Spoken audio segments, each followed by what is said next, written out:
Hi everyone, आज मैं आपको दिखाने जा रही हूँ सीलिंग फ़ैन को 10 मिनट्स में आप कैसे आसानी से इसको अच्छे से साफ़ कर सकते हैं।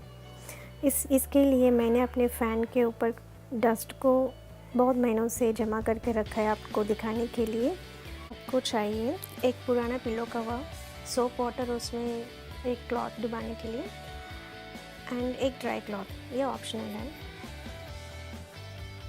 ये पिलो कवर, पुराना पिलो कवर लेके फ़ैन के एक साइड इसको ऐसा पहनाना है एंड इसको क्लोज़ करके एंड पे ऐसे चारों ओर प्रेशर लगा के अच्छे से खींचना है डस्ट को, ताकि वो डस्ट अच्छे से क्लॉथ के अंदर गिरता है। ऐसे बाकी दो साइड को भी क्लीन करना है।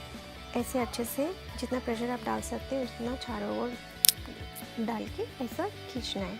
इससे थोड़ा भी कचरा आपके ऊपर कहीं भी नहीं गिरेगा, सीधा पिलो कवर के अंदर ही गिरेगा। एंड आप थोड़ा भी एलर्जिक है डस्ट से तो आपके फेस ऐसा पूरा कवर करके कर लीजिए।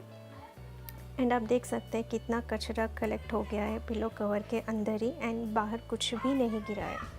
एंड इसके बाद आप सोप वाटर में कपड़े को डाल के अच्छे से स्क्वीज़ करके बाकी कचरा आप अच्छे से साफ़ कर सकते हैं। जो लाइट कचरा होता है वो अच्छे से गीले कपड़े से कर सकते हैं। एंड आप देख सकते हैं कितना अच्छे से मेरे फ़ैन 10 मिनट्स में पूरा क्लीन हो गया है। अब पक्का ये प्रोसेस एक बार ट्राई कीजिए एंड कमेंट सेक्शन में बता दीजिए। Thank you for watching.